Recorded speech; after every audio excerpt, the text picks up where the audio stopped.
sont habillés en vert et ont sorti la sulfateuse. Oui, nous allons parler d'Aston Martin dans ce très beau magazine que l'on retrouve aujourd'hui après le très beau débrief que j'espère que vous êtes allés voir bien sûr sur notre chaîne YouTube. Je vous rappelle toujours les 3 rendez-vous à chaque week-end de Grand Prix des pistonnés. Le samedi, ça se passe sur Winamax TV. Le lundi après la course, on se retrouve pour le débrief comme ça à chaud. Et puis le mercredi, on prend un petit peu de recul sur les choses et on ouvre le magazine avec l'interview, avec le débat, avec le quiz, bien évidemment. Faisons un point justement sur le sommaire, les gars. Hamza Ramani, Brice Germain avec moi. Ça va toujours, les gars ? Très bien. Impeccable. Ouais, ça va. T'as l'air toujours aussi malade que lundi, mon cher Hamza. Ouais, bon, ça c'est le printemps. Mais tu as toujours ta verve pour venir débattre. Exactement. Et ton énergie et cet esprit, bien évidemment, il est qui est présent. si cher aux pistonnés. Et les imitations de Brice Germain. On en veut plus en 2022, m'a-t-on dit sur les réseaux sociaux. Tu vas maintenant la consigne. Je vais créer un compte où je vais un jour, on fera un live Twitch juste avec les imitations de Brice Germain. Je vais vendre mes 10 secondes. Tu sais que je fais une petite parenthèse très rapidement. J'ai un doux rêve. Tu te rappelles cette fameuse chronique de Julien Cazard dans l'excellente émission J+1 qui passait à l'époque sur Canal+. J'adorerais qu'on mette justement un Brice Germain avec des imitations, des images et tout. On travaille dessus, on en parle avec la production surtout et on reviendra vers vous très prochainement. Allez les gars, le sommaire justement de ce magazine, j'adore le mercredi parce qu'il y a toujours des super sujets et on va toujours très très loin au bout de ces sujets. Le débat les gars, cette question. Aston Martin, c'est quoi le projet ? On pourrait se poser la question. Lawrence Stroll, c'est quoi le projet ? Sébastien Vettel et Lance Stroll, c'est quoi le projet ? Le projet, c'est quoi le projet ? Grosso modo, c'est un petit peu ça pour évoquer la question Aston Martin. Et puis derrière, une très belle interview avec Éric Bouillet. Éric Bouillet, on va le retrouver dans les semaines qui viennent, qui nous parlera bien sûr des années Renault, des années McLaren. Il nous parlera de ses pilotes, il nous parlera de plein de souvenirs. Mais aujourd'hui, on parle d'actualité. L'actualité, c'est bien sûr le fait qu'il y ait de nouveaux Grands Prix qui vont entrer au calendrier 2023. Et après le débat, l'excellent débat qu'on a fait la semaine dernière et les questions qu'on a pu échanger avec Pierre Guyonnet, on a envie de se poser la question, est-ce que le Grand Prix de France est en danger ? Le Grand Prix de France en fin de contrat et bien sûr Éric Bouillet nous répondra dans cette émission. Mais on attaque tout de suite sur le débat les gars.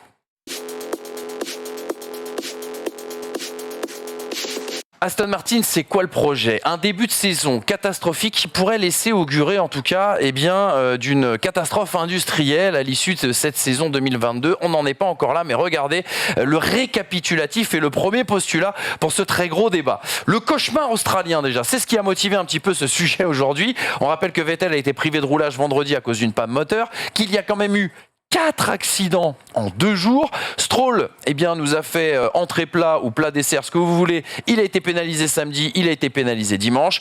Et au final, Aston Martin reste la seule équipe à ne pas avoir inscrit le moindre point au championnat du monde après 3 Grands Prix. Et puis cette question un petit peu inhérente pour placer le sujet, placer le débat aujourd'hui et cette question, est-ce que Aston Martin est la pire équipe de ce début de saison ? On rappelle que cette voiture n'a aucun rythme en piste. On rappelle que cette voiture est inconduisible, voire possédée, comme a pu le dire notamment Sébastien Vettel ce week-end. Trop de voitures cassées, vous l'avez bien compris après ce week-end australien. Et puis également l'absence peut-être de l'Allemand Sébastien Vettel à Bahreïn et en Arabie Saoudite qui pose question après les récentes déclarations de Canal+, mais on y reviendra bien évidemment, et qui peut aussi expliquer le retard pris par Aston Martin. Est-ce qu'on est face à une catastrophe industrielle les gars ? Je veux absolument votre avis.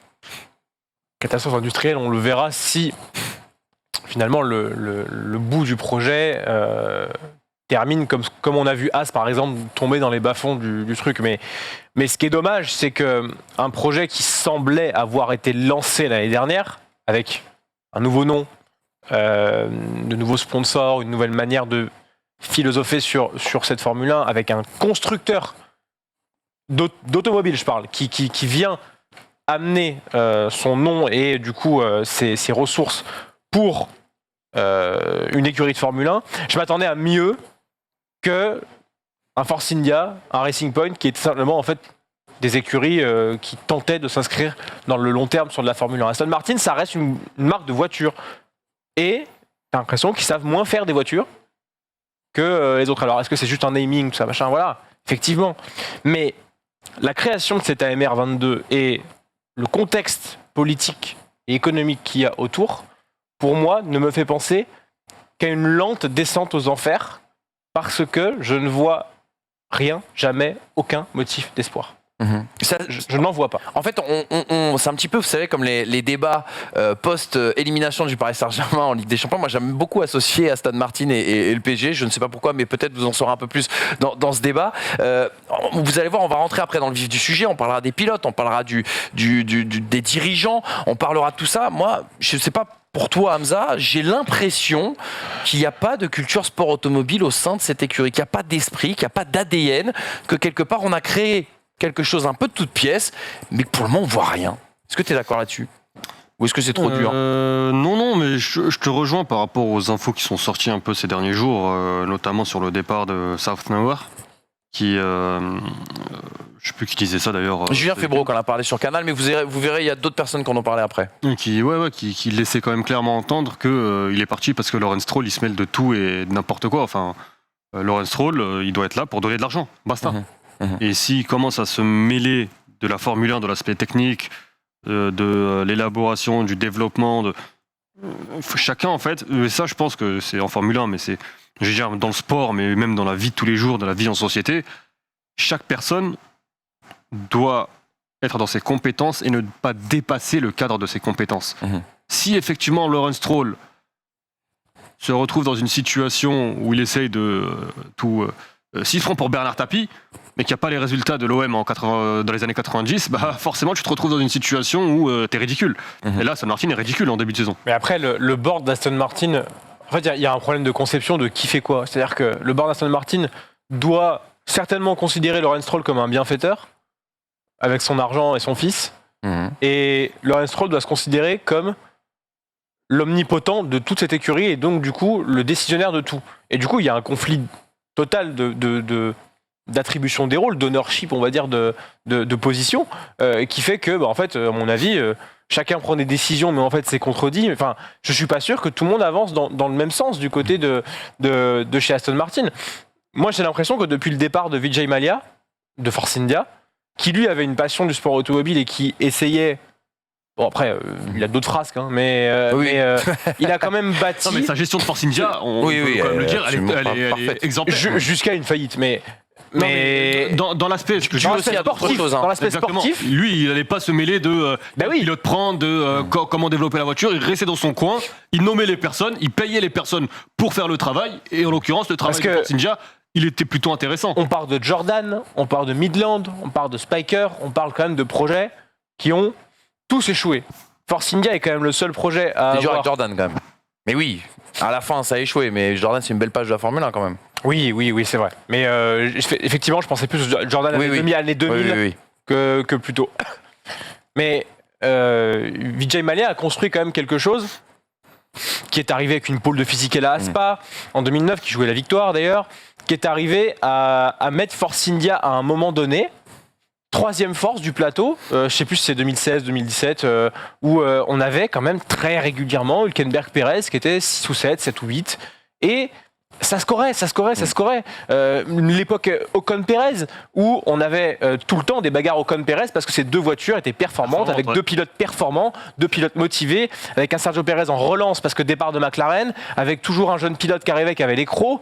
Hülkenberg-Pérez, c'est quand même un super line-up pour une écurie qui était de milieu de grille. Enfin voilà, il y avait quand même une volonté de progresser. Et l'argent est arrivé là-dedans, parce que l'argent a disparu de Force India, il y a eu Racing Point, il y a eu Aston Martin, et aujourd'hui, on va dire 3 ans après la fin de Force India, qu'est-ce qui reste de l'élan de croissance et de performance de Force India? Rien. C'est pas les mêmes personnes même. J'avais l'impression qu'il y avait 2 pilotes ultra motivés pour ce baquet, qui était un baquet entre guillemets de visibilité pour passer sur une grosse écurie, et qu'aujourd'hui, on a les 2 pilotes les plus démotivés de la grille, et qu'on a l'écurie qui semble être la plus démotivée de la grille. Vous avez parlé, les gars, du board, et on va y revenir dans quelques instants avec justement une partie qui sera consacrée uniquement à Lawrence Stroll. T'as parlé des pilotes, on y reviendra aussi également. Une dernière question avant qu'on rentre dans le vif du sujet et qu'on ouvre le microscope et qu'on regarde de plus près ce qui se passe un petit peu aux différents étages d'Aston Martin. Le parallèle avec le PSG que je vous faisais tout à l'heure, c'est que j'ai la sensation on rappelle que Lance Stroll a racheté Aston Martin, la marque, c'est pas uniquement l'écurie F1 Aston Martin. Lorenz Stroll, pardon, excuse-moi, t'as raison.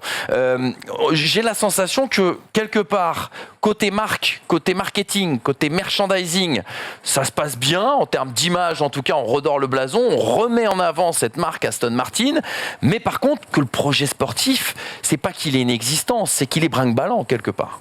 Mais Red Bull, par exemple, pendant des années, était très fort dans le fait d'être en marketing, mais n'avait pas de sportif. Parce que, tout simplement, ça n'était pas des constructeurs automobiles de voitures de course. Aston Martin, c'est pas une marque qui est excessivement engagée dans des courses par-ci par-là dans le monde du sport automobile. Aston Martin, c'est une marque de luxe, une marque de prestance, une marque, enfin, c'est comme du Bentley, c'est comme, enfin voilà, c'est des marques qui sont davantage dans la supercar anglaise que dans le sport automobile à purement parler. Et Lorenz Stroll, il est arrivé en rachetant Aston Martin pour mettre un nom de marque automobile sur un projet déjà existant. Mais c'est certainement les mêmes personnes qui étaient chez Force India, pas forcément les employés Aston Martin à la base. Non. Donc au final, tu peux masquer toutes les défaillances sportives que tu veux avec un beau nom. Au final, tu vas juste abîmer le nom.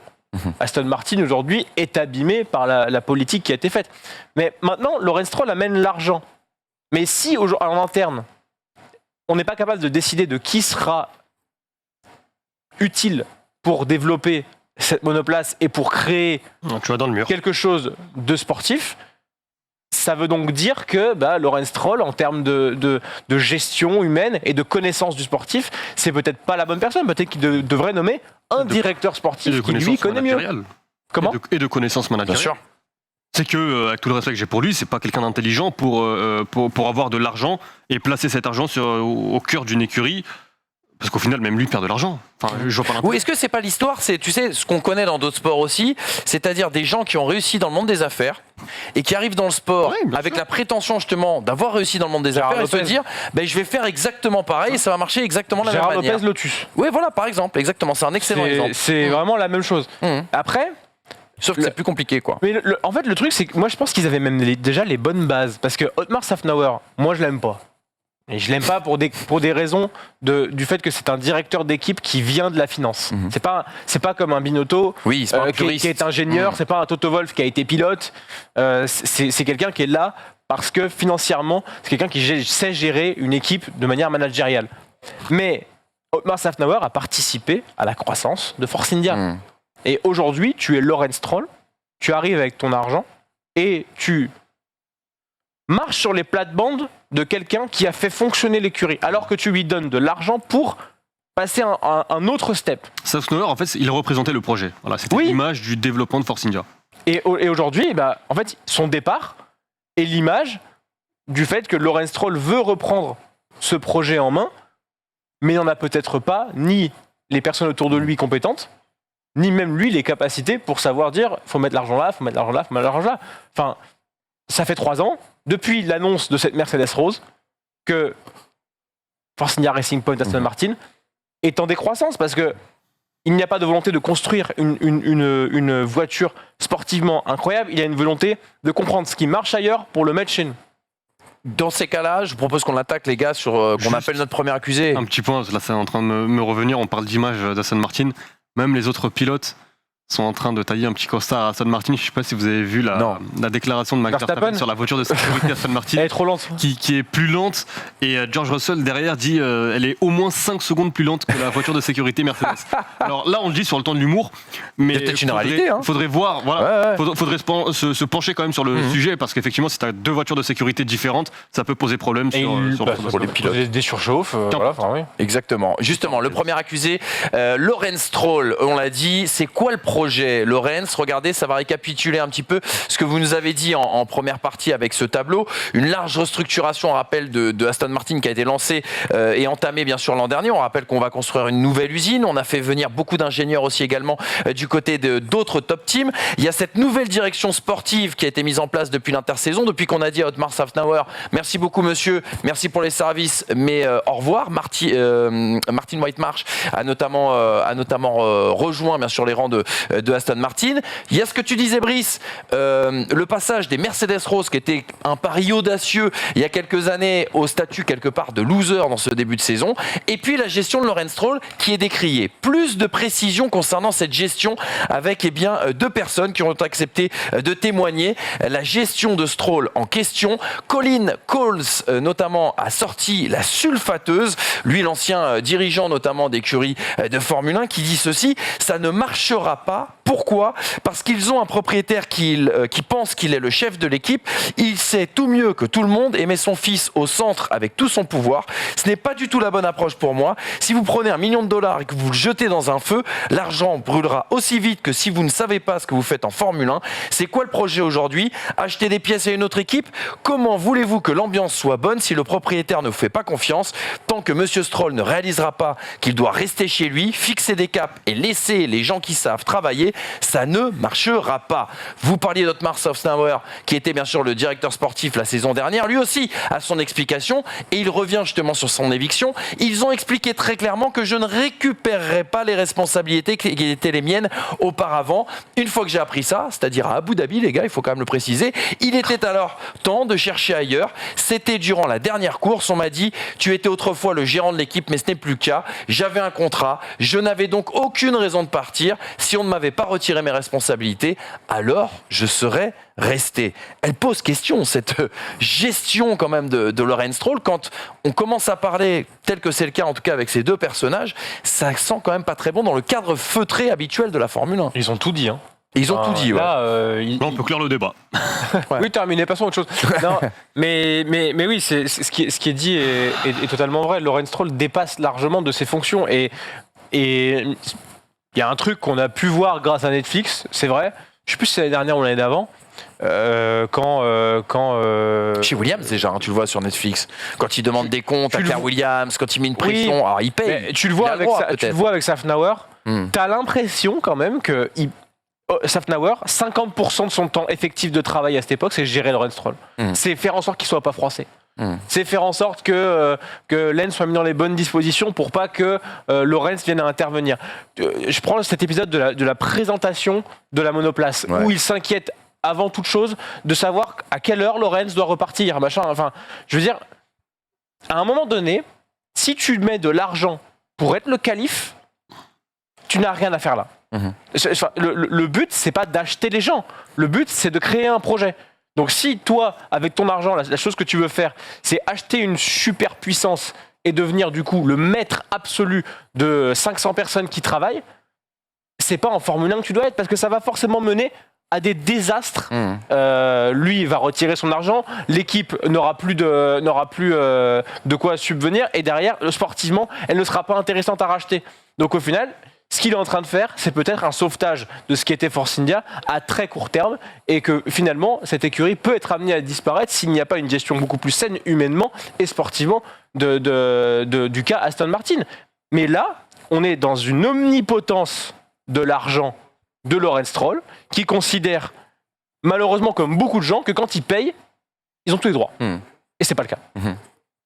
Exactement. Moi, je pense que... Vas-y, excuse-moi. Non, mais il n'y a pas de problème. Mais quand tu payes, ça ne t'offre pas tous les droits. Tu peux demander où va ton argent, etc. Il n'y a pas de problème.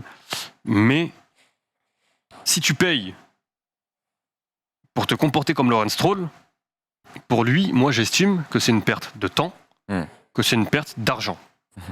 Il me semble que le temps et l'argent, c'est quand même important dans la vie. Et surtout quand tu es homme d'affaires, généralement. Après, ils ont peut-être pris aussi cette posture-là, dans le sens où quand Lawrence Stroll était amené de l'argent à Williams, qu'il était moins présent quand même. À l'époque de Williams, ça avait l'air. Ils ont tellement pris cher dans les regards, dans les critiques, dans les machins, que je pense qu'à mon avis, je suis pas dans leur clan, je sais pas, hein, mais dans le clan Stroll, il y a un petit peu une volonté de d'accord, vous êtes comme ça, mais c'est notre loi maintenant. C'est nous qui payons, vous fermez tous vos gueules. Et tu vois bien chez Aston Martin, quand tu vois ce qu'avait dit Pérez, comme quoi Lance Stroll c'était le meilleur coéquipier qu'il ait jamais eu. Mais arrête quoi. Oui. Mais pour qui tu nous prends, Checo, tu vois? Et heureusement que Vettel n'est pas entre guillemets vendu à cette sauce-là.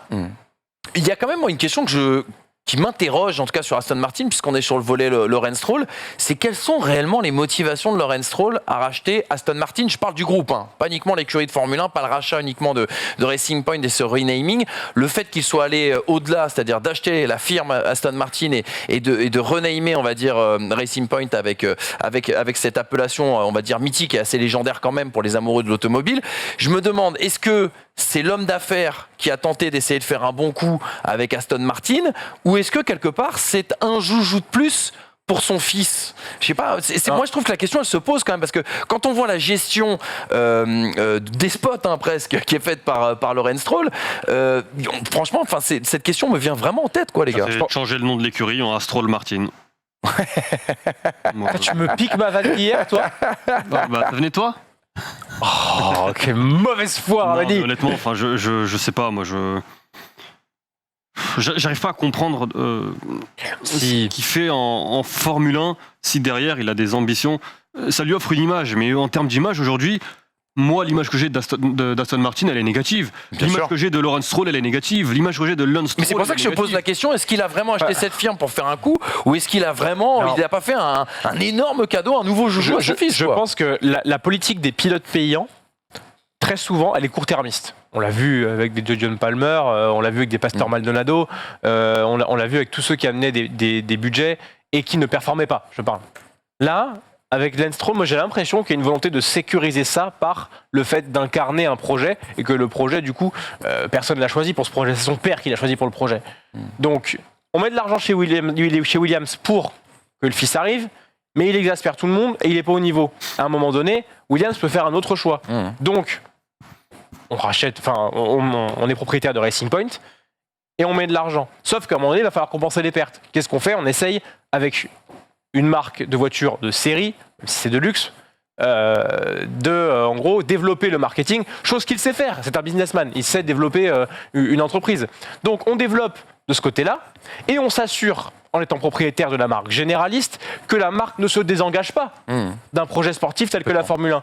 Du coup, il a la main sur les rentrées d'argent via Aston Martin, marque de série. Il a la main sur les décisions sportives parce qu'il est propriétaire de la partie sportive. Et en même temps, il peut mettre son fils au cœur d'un projet long-termiste, ce qui n'est pas le cas de beaucoup de pilotes qui sont arrivés par leur argent. Comme disait Villeneuve, on n'est pas contre l'argent, on est contre le manque de talent. Là, en l'occurrence, Lawrence Stroll fait pas en sorte que le talent de son fils ne se voit pas. Il fait en sorte qu'il ait toutes les cartes en main pour être tranquille et développer sa carrière sur le long terme. Maintenant, s'il pense que c'est en sécurisant ça que Lance Stroll va être champion du monde, je pense que c'est avant tout en ayant une bonne voiture. Et problème, il ne peut pas racheter le groupe Daimler, il ne peut pas racheter le groupe Ferrari, il ne peut pas racheter le groupe Red Bull. C'est une chose beaucoup trop grosse pour lui. Alors il achète ça, et derrière, maintenant, il va falloir humainement gérer pour mettre des gens compétents aux bonnes positions.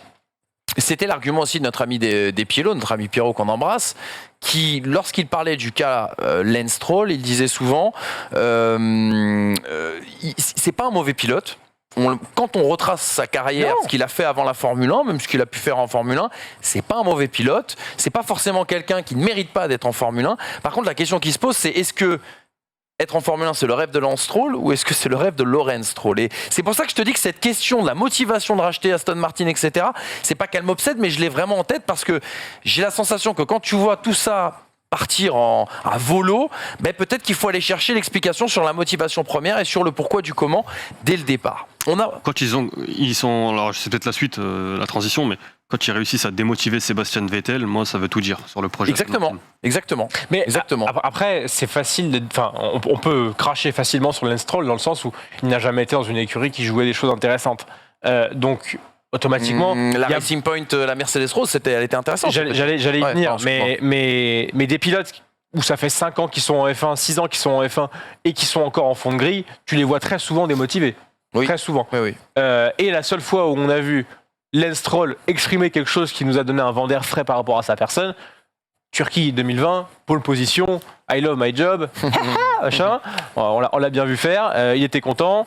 Mais c'est un échec cette saison de Stroll. Oui, mais bien sûr. Mais ce que je veux dire, c'est que la démotivation, elle vient pas que du personnage de Lance Stroll. Aujourd'hui, il y a beaucoup de pilotes qui sont démotivés par rapport aux performances de leur monoplace. Et preuve en est que Sébastien Vettel, un mec qui quand même est assez droit dans ses bottes, qui est souvent en train de déconner même quand ça va pas, là, c'est Tranxène 2 fois par jour, hein, Sébastien Vettel. Hein. Les pilotes, venons-y justement avec ce petit tableau et 2 questions. Une, bien sûr, qui concerne Sébastien Vettel et sa motivation. A-t-il encore envie, Sébastien Vettel, l'Allemand qui, on le rappelle, a été absent du côté de Bahreïn à cause d'un contrôle positif au Covid.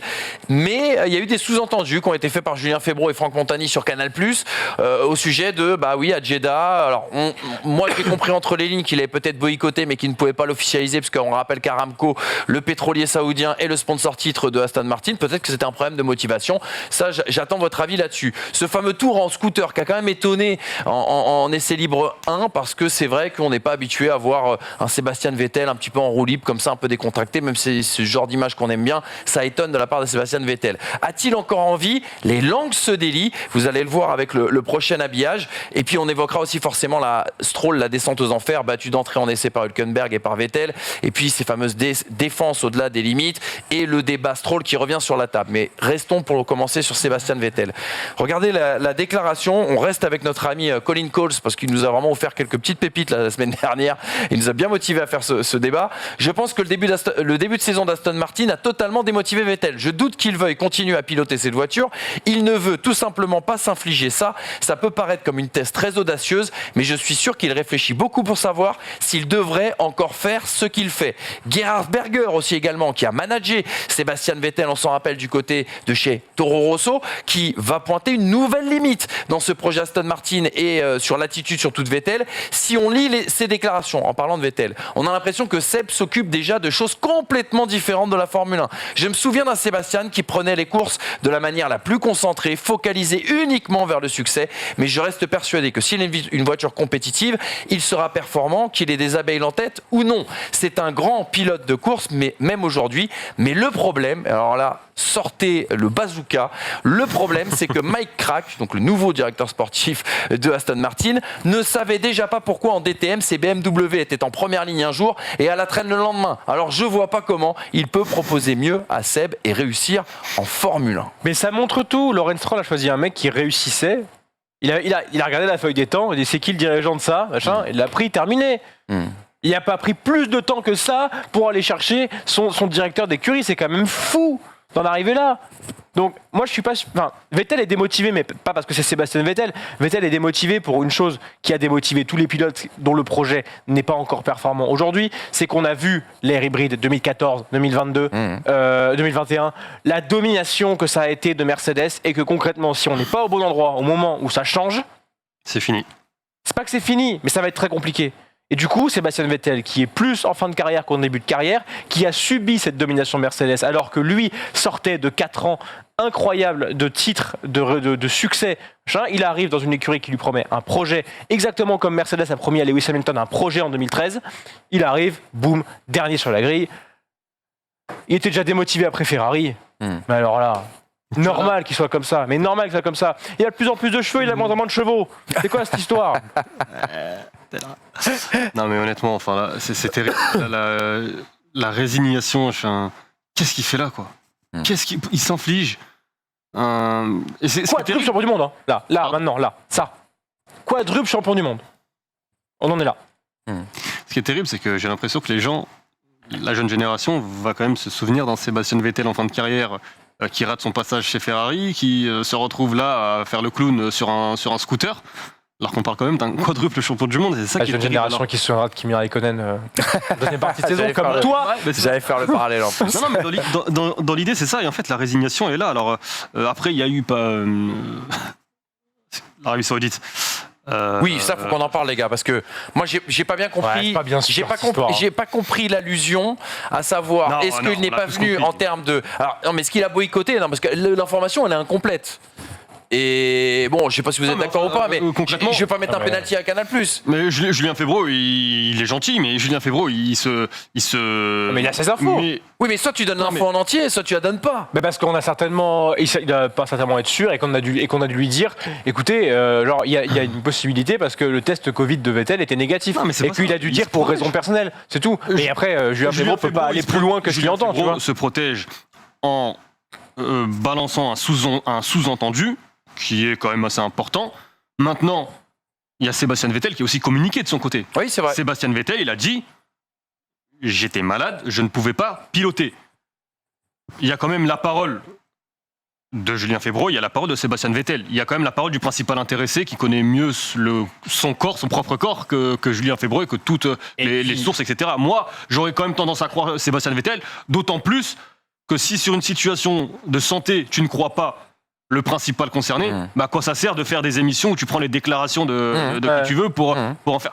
Enfin, c'est ne pas avoir confiance en l'être humain. Et encore plus en Sébastien Vettel, qui, malgré effectivement le rapprochement Aramco... Aston Martin qui est quand même, et tu peux comprendre qu'un pilote lambda puisse ne pas parler, etc.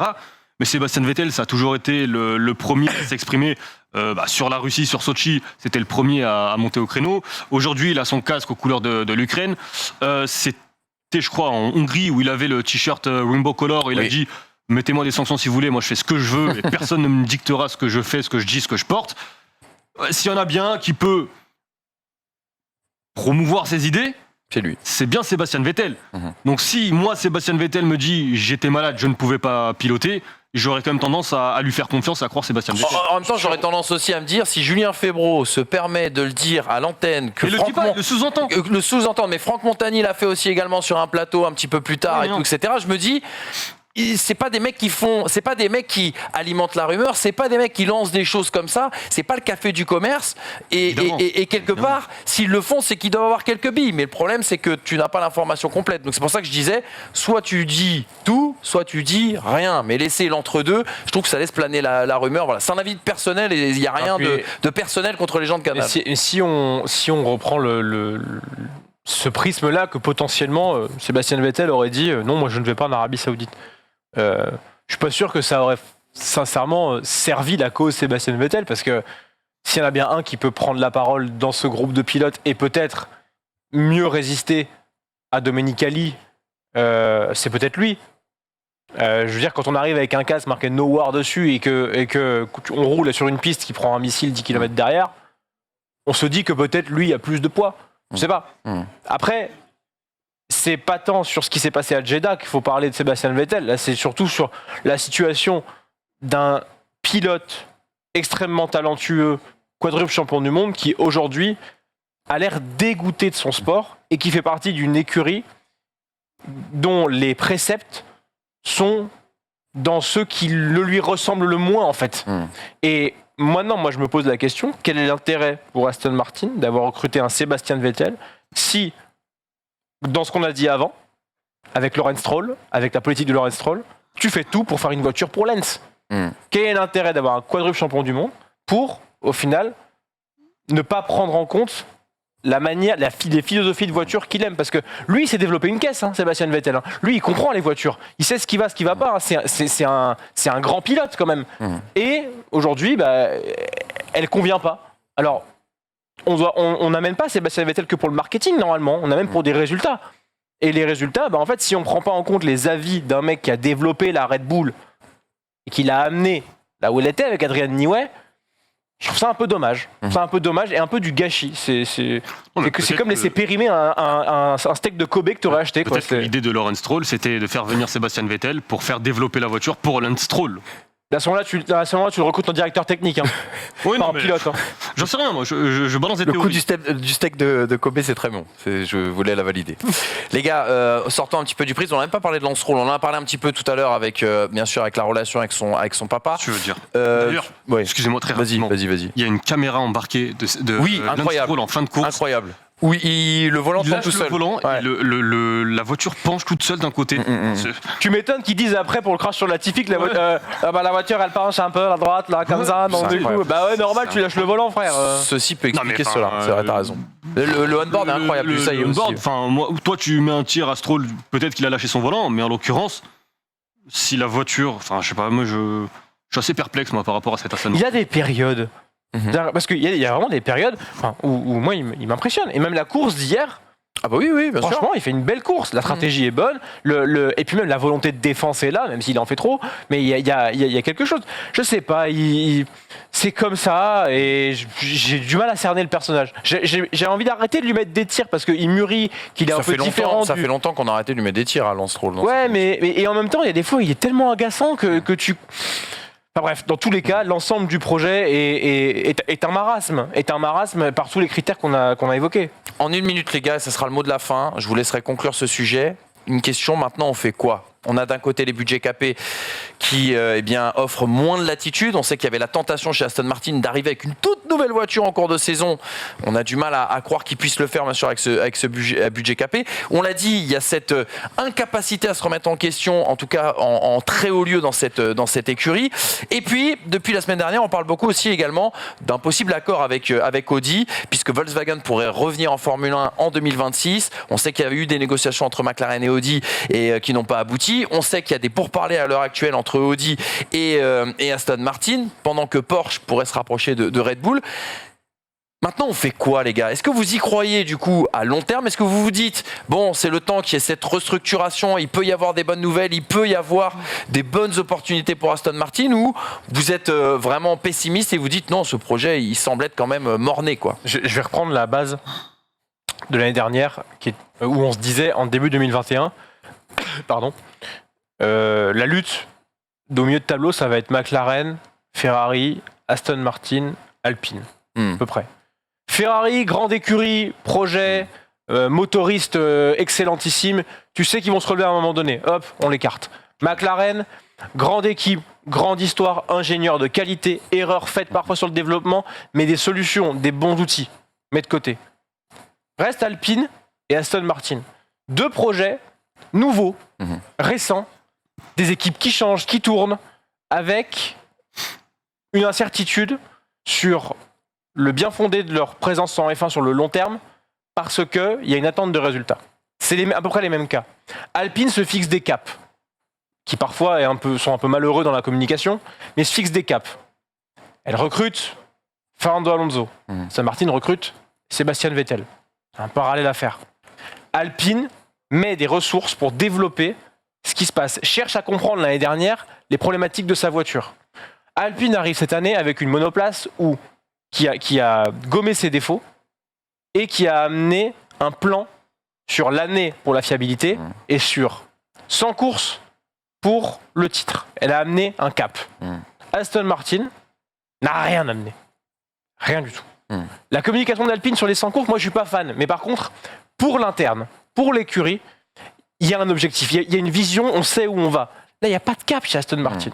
On a mis un bateau dans l'eau et on voit on voit s'il marche. Et s'il ne marche pas, de toute façon, on n'a pas les compétences pour comprendre. Quoi. Donc, on verra l'année prochaine. On verra l'année prochaine. C'est ce qu'a fait As.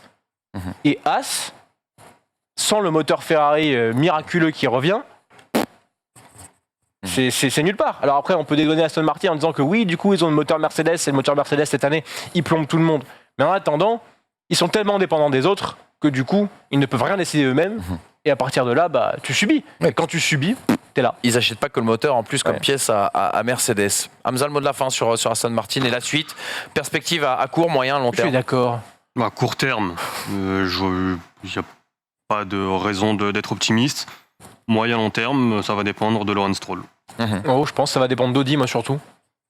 En attendant Audi, pour moi c'est le long terme, c'est dans 4 ans, 5 ans. Ouais, ce serait 2026. Ouais, en attendant 2026, 2023, 2024, 2025. Après, ça parle de discussion sur un contrat à long terme avec Audi. Donc c'est peut-être Audi aussi qui peut remettre un petit peu d'ordre là-dedans. Oui, enfin encore une fois, en attendant. Ils ont au moins une compétence sur le sport automobile, que ce soit en endurance, après, que ce soit. Voilà, peut-être qu'il y aura un contrat à signer rapidement, qu'Audi va imposer des gens dès 2023 ou dès 2024, ça on n'en sait rien, mais.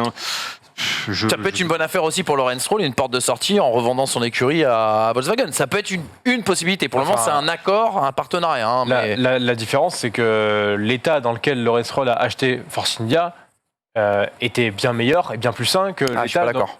Parce que là, il construit une toute nouvelle usine. En fait, il faut voir l'état sportif, il faut voir les structures.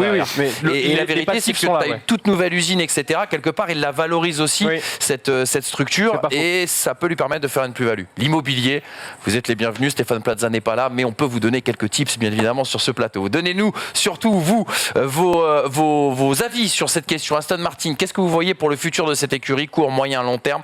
Vous nous répondez, bien sûr, en commentaire, et on prendra le soin et le temps de vous lire et pourquoi pas de vous répondre. Tout de suite, le décryptage.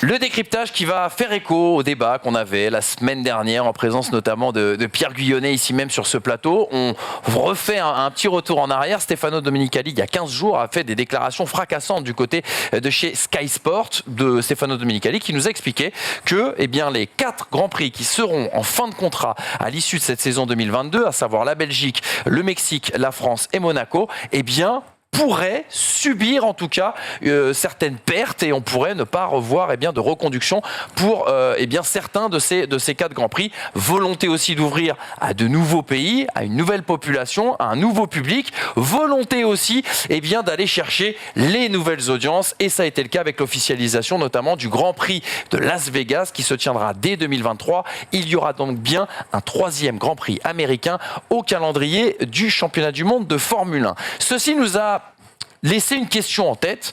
La question c'est, est-ce que du coup le Grand Prix de France qui est en fin de contrat à la fin de cette saison est en danger? On a eu l'occasion d'en parler avec Éric Bouillet, le directeur général du Grand Prix de France et ancien patron d'écurie, notamment du côté de chez Renault, Lotus et McLaren. Il nous a accueillis dans son bureau et il a accepté de parler de toutes ces questions sans tabou et de répondre surtout à nos questions.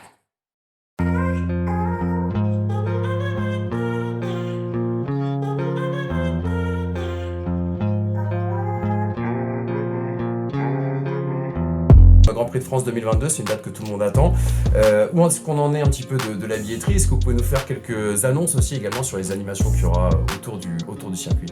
La thématique cette année, c'est le sport automobile en général. Donc on va avoir tout un tas d'animations qui vont être centrées autour de sport automobile avec différentes catégories, différents niveaux. On aura même une manche de championnat de France d'un sport mécanique dont je ne révélerai pas encore le nom, mais qui aura lieu donc pendant le Grand Prix. Et puis surtout, cette année, effectivement, c'est la 5e année du Grand Prix, d'existence en tout cas du contrat. Et c'est voilà, a priori, on devrait avoir tout vendu d'ici le mois de juillet. Donc c'est une très bonne nouvelle et ça veut dire qu'il y a une très belle appétence pour la Formule 1 et le sport automobile en général en France. On a vécu une édition 2021 qui était absolument passionnante en piste. On sait que le Grand Prix de France a souffert parfois des critiques, et notamment des critiques des anglo-saxons, on y reviendra un petit peu plus tard. Est-ce que ce nouveau concept de Formule 1 2022 peut aider justement au spectacle au Castellet? Alors il va forcément aider au vu de ce qu'on a vu sur les 2 premiers Grands Prix de la saison. Maintenant, juste pour remettre, comme on dit chez nous, l'église au milieu du village, l'année dernière, on a quand même été le 3e Grand Prix en nombre de dépassements. Nous avons, les Anglais ont voté d'ailleurs la 5e plus belle course de la saison. Donc les anglo-saxons savent aussi rendre à César ce qui appartient à César. Donc, et avec la même réglementation qui existait il y a 3 ans quand on a été effectivement nommé le Grand Prix le plus soporifique de l'année, j'imagine, voire même plus.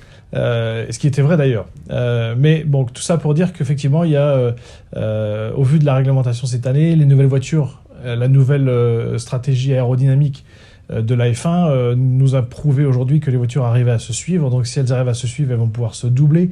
Et c'est d'autant plus vrai sur un circuit ou un tracé où on a des virages moyens ou haute vitesse, comme c'est le cas au Paul Ricard. Est-ce que les Français sont un petit peu trop critiques justement avec le Castellet? Est-ce que le Grand Prix de France a été victime un petit peu de French bashing de la part de ses voisins?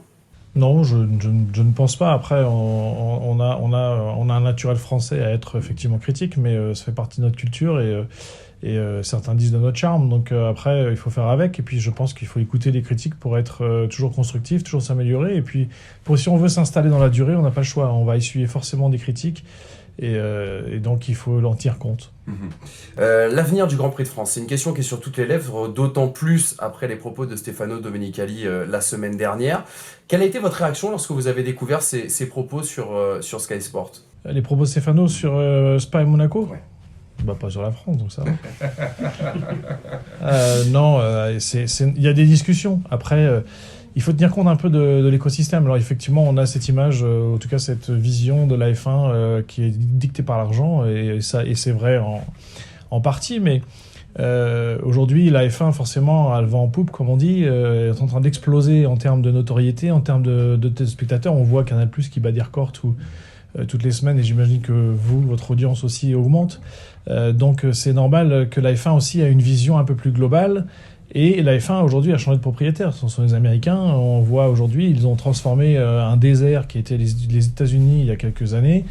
Aujourd'hui, le Grand Prix qui a eu le plus grand nombre de spectateurs, c'est Austin. Miami, c'est sold out. Et il y a Las Vegas qui arrive. Donc ils ont une manière de marketer et d'appréhender, de construire ce sport qui est un peu différente. Il y a un vrai problème, c'est la logistique, qu'elle soit technique ou humaine d'ailleurs. Au niveau des équipes, on ne peut pas dépasser 25 Grands Prix, on pense, à terme. Donc voilà, l'offre est plus grande que la demande, donc forcément, il y a un moment, il va se poser la question de qui reste dans le calendrier ou comment peut-on y rester. Et c'est là où on en est aujourd'hui, même si le cahier des charges aujourd'hui d'un promoteur, il s'est extrêmement rallongé. Forcément, la première ligne financière existe toujours, mais derrière, il y a beaucoup d'éléments qui font que on est plus intéressant qu'un autre, et ce n'est plus uniquement que l'économie qui dicte sa loi. Où est-ce que vous en êtes justement des négociations? Est-ce qu'il y a un risque qu'il n'y ait plus de Grand Prix de France l'année prochaine? Vous savez, tant que rien n'est signé, en F1, tout est possible. Donc, et même après, d'ailleurs. Donc non, en fait, il y a un risque qu'il n'y ait plus de Grand Prix de France. Oui, il existe, bien sûr. Maintenant, il y a aussi une grande chance qu'il reste et qu'il soit peut-être remarketé dans un format différent. Il y a une zone de transition, de toute façon, qui va arriver dans les 3 à 5 ans. On a vu l'arrivée des Grands Prix américains, on sait qu'il y a des demandes du continent africain, d'autres de Grands Prix en Asie, l'arrivée d'un Chinois qui devrait réveiller, entre guillemets, le marché chinois. Donc il va y avoir des conséquences aussi en Asie et sur le calendrier mondial. Donc clairement, il faut essayer de repenser peut-être un peu le modèle, anticiper un peu plus ce qui pourrait se passer dans le futur. Il y a une chose qui a changé, c'était lors des trophées de la FFSA au mois de décembre dernier. On a tous suivi une allocution d'Emmanuel Macron qui parlait d'un soutien de l'État au Grand Prix de France. Ça fait longtemps qu'on n'avait pas eu un président justement s'engager pour un Grand Prix de France de Formule 1. Je crois que le dernier c'était François Mitterrand. Parlez-nous de ce soutien d'Emmanuel Macron. Est-ce que c'est une promesse électorale ou est-ce que c'est quelque chose de beaucoup plus solide? Et quel est le rapport d'Emmanuel Macron justement au sport automobile? Est-ce que vous avez besoin justement de soutien de l'État? Ça fait beaucoup de questions là. Alors la campagne électorale n'avait pas commencé au mois de décembre, donc non, ce n'est pas une promesse électorale. C'est effectivement, c'est très bien et c'est même très gratifiant, on va dire, d'avoir un président qui s'intéresse aussi à notre événement. On n'est pas non plus beaucoup de grands événements sportifs internationaux en France. Et effectivement, ça faisait trop longtemps qu'un président ne s'y était pas intéressé. Donc oui, avoir le soutien de son pays, du gouvernement, c'est très important.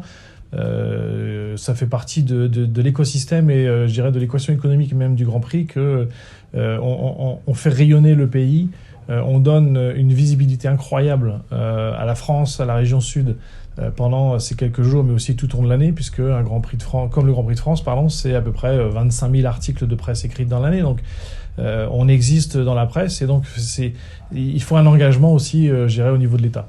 Il y a quelque chose qui a changé justement pour le politique de soutenir le Grand Prix de France? Je pense que ce qui a changé, c'est qu'on existe. En fait, le Grand Prix avait disparu en 2008, il est réapparu en 2018. Toutes les études qu'on a faites prouvent qu'il faut déjà au moins 5 ans pour un Grand Prix, pour l'établir dans son propre pays, pour exister, faire partie du paysage. Quand les entreprises veulent emmener leurs clients sur un événement, je prends un exemple tout simple, mais il y a 3 ans, on n'était pas forcément en tête de liste. Aujourd'hui, on ne l'est peut-être pas encore, mais on s'en est rapproché. Donc aujourd'hui, on est à un endroit où on veut être. Parce que je vous pose la question, parce que par le passé, on a vu des ministres des Sports qui avaient dit, par exemple, que la Formule 1 n'était pas tout à fait un sport. On avait des présidents, des premiers ministres qui avaient pris cause, on va dire, pour ne pas que le Grand Prix de France revienne, parce que justement, écologiement, c'était pas politiquement correct, on va dire, de soutenir un tel événement. Toutes ces notions ont évolué, ça a avancé en tout cas de ce niveau-là. Ça a avancé pour plein de choses. Déjà, effectivement, comme j'ai dit, la F1 elle va en poupe, donc on est trendy, comme on dit. Hein. Et puis surtout, la F1 a fait énormément d'efforts, et d'ailleurs nous sommes là pour en témoigner, parce qu'on parlait tout à l'heure off de nos 3 étoiles de la FIA, mais mine de rien, avoir cette approche, on va dire, RSE et développement durable, c'est quand même aussi important pour la F1 en général. C'est quand même le monde qui bouge, qui va vers cette tendance-là. Donc les moteurs sont de plus en plus technologiques et économiques. L'arrivée du biofuel, et puis on verra dans le futur ce qui sera derrière, à l'arrière des voitures. Mais en même temps, voilà, ça fait partie de la tendance, et je pense que le fait que la F1 prenne cette mouvance, prenne le leadership sur ce genre de sujet, oui, fait que du coup, politiquement, on est plus intéressant.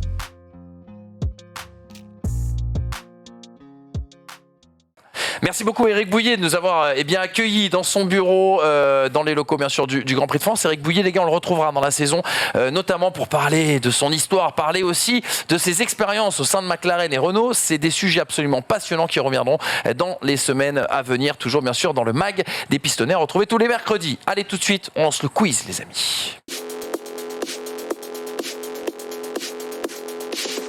Avant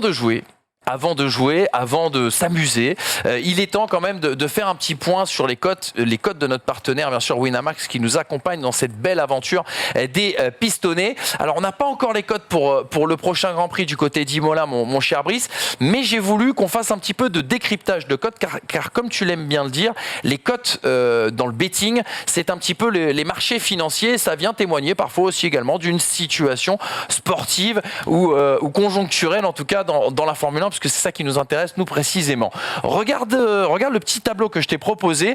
C'est les cotes pilotes, l'évolution des cotes pilotes entre le post-Bahreïn et le post-Australie. On voit que notamment Charles Leclerc est passé de 2,95 à 1,62. Que Max Verstappen est désormais à 3,15 et que derrière, c'est le trou énorme avec un Lewis Hamilton, me semble-t-il, à 10,50. 10,50. Et ensuite, ça explose. Est-ce que est-ce que tu l'expliques par le fait que ça y est, entre guillemets, les marchés ont une visibilité, une vision un peu plus complète sur ce qui pourrait être la physionomie 2022? Charles Leclerc, à l'arrivée du Grand Prix d'Australie, a obtenu son triple A, visiblement, c'est exactement chez les traders. Et oui, effectivement, mais en même temps, comptablement, ça se justifie. 34 points d'avance sur la concurrence, et les seuls qui peuvent venir lui disputer ce titre pour le moment, visiblement, c'est Carlos Sainz et Max Verstappen et Sergio Pérez. Ils ne sont même pas seconds du championnat. Ils sont respectivement 3e, 4e et 6e de ce championnat du monde. Donc effectivement, il y a une large confiance en Charles Leclerc, et ce qui se passe là est compréhensible parce qu'on a vu un Charles Leclerc dominer de A à Z, alors que on pensait du côté des traders, après Bahreïn, qu'il y allait avoir un duel Max Verstappen, Charles Leclerc. Ce duel est toujours bien dans les têtes et peut toujours bien arriver, parce qu'effectivement c'est un problème de fiabilité, donc nos performances Red Bull est là, mais en attendant les points ne sont pas marqués par Max Verstappen et par Sergio Pérez pour Red Bull, donc c'est logique de voir Charles Leclerc s'échapper tout seul dans cette cote, parce qu'au final c'est celui qui aligne tout et qui inspire le plus la confiance. La petite surprise, c'est quand même les cotes Mercedes qui restent quand même assez hautes, même si elles ont monté. Lewis Hamilton, par exemple, est mieux coté que Carlos Sainz et Sergio Pérez, et George Russell est intercalé. Il est mieux coté que Sergio Pérez. Les traders Winamax restent optimistes, en tout cas pour la situation de Mercedes. Oui, parce qu'ils ont dû coter Lewis Hamilton à 45 000 à Imola après sa sortie de piste, et qui termine quand même deuxième, et le mec qui a mis podium Lewis Hamilton alors qu'il était dans le bac à gravier, à ce moment-là, il a gagné beaucoup de sous. Donc on sait à quel point Lewis Hamilton peut renverser des situations. On sait à quel point Mercedes travaille bien. Ils ont montré l'année dernière que même dans la pire des panades, il ne fallait jamais oublier qu'ils pouvaient revenir. Alors, ça a l'air plus compliqué cette année parce que, dans tous les cas, même après 3 Grands Prix, ils ne comprennent pas ce qui se passe. Mais en attendant, il y a des évolutions qui vont arriver. Il y a peut-être même une deuxième monoplace qui va arriver. Et à ce moment-là, moi, je me méfierai toujours de l'extrême qualité de travail de Mercedes et l'extrême talent de Lewis Hamilton. Et je note aussi également, par rapport au débat qu'on a eu tout à l'heure, que Aston Martin garde un petit peu la confiance quand même des marchés, du marché en tout cas du betting. Je vous rappelle aussi également, les amis, et c'est très important, que le pari, c'est avec modération, qu'on ne parie pas le pognon qu'on n'a pas, ça c'est toujours important. Sinon on appelle notre ami Thomas Dufan, on lui demande un petit code promo FreeBet. Le First Team vous offre tout ça, je vous laisse aller voir tout ça bien sûr sur les réseaux. On referme cette page Paris Et on commence un jeu, les gars, et ça me tient à cœur particulièrement. Gratuit. Un jeu gratuit, un jeu qui ne vous endettera pas, si ce n'est bien sûr dans votre honneur. Et c'est ça qu'on veut voir en tout cas aujourd'hui. Le sujet du jour, les gars, c'est le retour du jeu de la grille. On arrête les croisons-les, hein, on l'a dit, les meilleures blagues sont les plus courtes.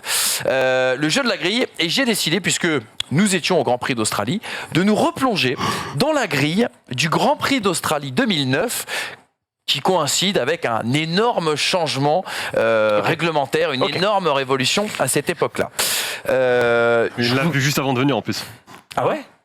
C'est pas vrai. Tu as regardé? Mais pas du tout. Bon, ça va alors. On va tout de suite le savoir. Mais gars, On va tout de il suite le adore voir. lancer des rumeurs comme les gars, ça, là. vous avez les gars un petit indice derrière moi en barco, puisque je vous ai quand même mis un petit visuel, et peut-être que certaines combinaisons peuvent vous permettre de retrouver le pilote. On attaque. Je vais pas faire de toast, les gars.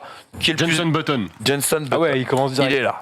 Bien sûr, Jenson Button, c'est fait. Son coéquipier Rubens Barrichello. Rubens Barrichello. Ils occupaient tous les deux la première ligne ce jour-là. Grand Prix d'Australie 2009. Lewis Hamilton. Lewis Hamilton, forcément, il était là. Il était chez McLaren. Mais pourquoi je ne le trouve pas? Je ne sais pas. Mais il est bien là, je te le confirme. Lewis Hamilton. Il était 18e. Il est parti très très loin ce jour-là. On va prendre son Coéquipier. coéquipier, Oui, Heikki Kovalainen. Heikki Kovalainen. C'est validé. C'est un peu hésitant quand même. Hein. Oui, parce que je me suis dit, j'ai l'impression qu'il avait fait qu'une année chez McLaren. Sébastien Vettel. Sébastien Vettel, en effet, c'est validé. Prendre son coéquipier, Mark Webber. Alors attends, non, plus tard, il non, sera en non, 2008. excuse-moi, non, c'est moi. J'étais focus sur. Il me met de la pression. J'étais focus sur Toro Rosso et en effet, Vettel était bien évidemment déjà parti chez Red Bull. Giancarlo Fisichella. Giancarlo Fisichella, en effet, il était sur la Force India motorisée par Mercedes. Bon, je vais faire plus simple. Attends, question, on parle de la grille D'Australie. d'Australie, pas de Oui, oui. d'Australie de la saison 2009. Donc Australie. tu parles pas de Bado Ayrton. Australie. Kimi Raikkonen. Kimi Raikkonen, en effet, parti 7ème sur la Ferrari ce jour-là. Felipe Massa. Felipe Massa était juste devant, 6ème. Nick Heidfeld. Nick Heidfeld, tout à fait. Je l'ai vu passer, je crois, tout à l'heure. Attends, j'ai un doute. Il est en bas à droite. de Oui, ton excuse-moi, non, t'as raison. Je suis chez BMW Sauber.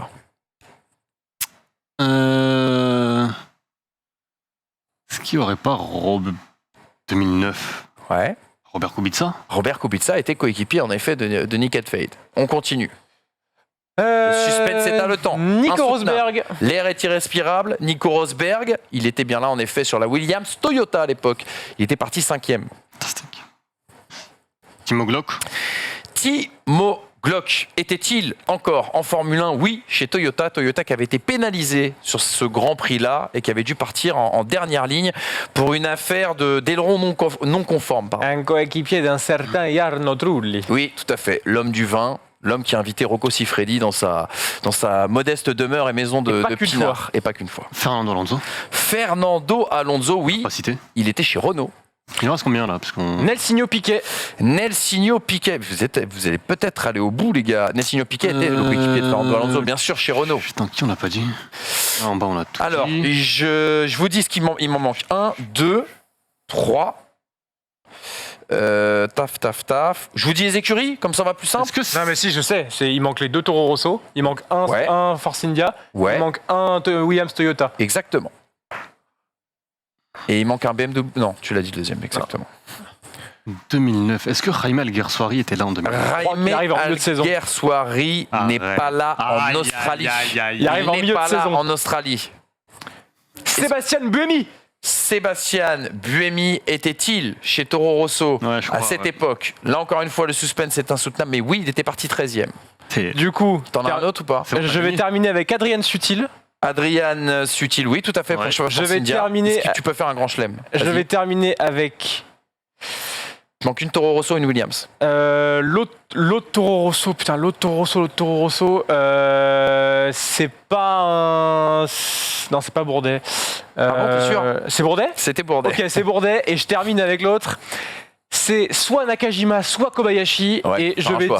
je vais dire Kazuki Nakajima. Oui, c'est ça. Exactement. Et le quiz revient donc à Brice Germain cette semaine qui remporte un magnifique trophée qu'il recevra chez lui puisque nous n'en disposons pas aujourd'hui en plateau. Merci beaucoup les gars d'avoir été avec nous. Allez, elle a pris de l'âge cette photo un petit peu comme nous. On était de jeunes bambins à cette époque-là. Il reste que 2 mecs. Dans l'insouciance de la vie et ça tout a changé bien sûr depuis. Merci beaucoup les gars d'avoir été avec nous. Merci Hamza, merci Brice, merci à la First Team bien évidemment.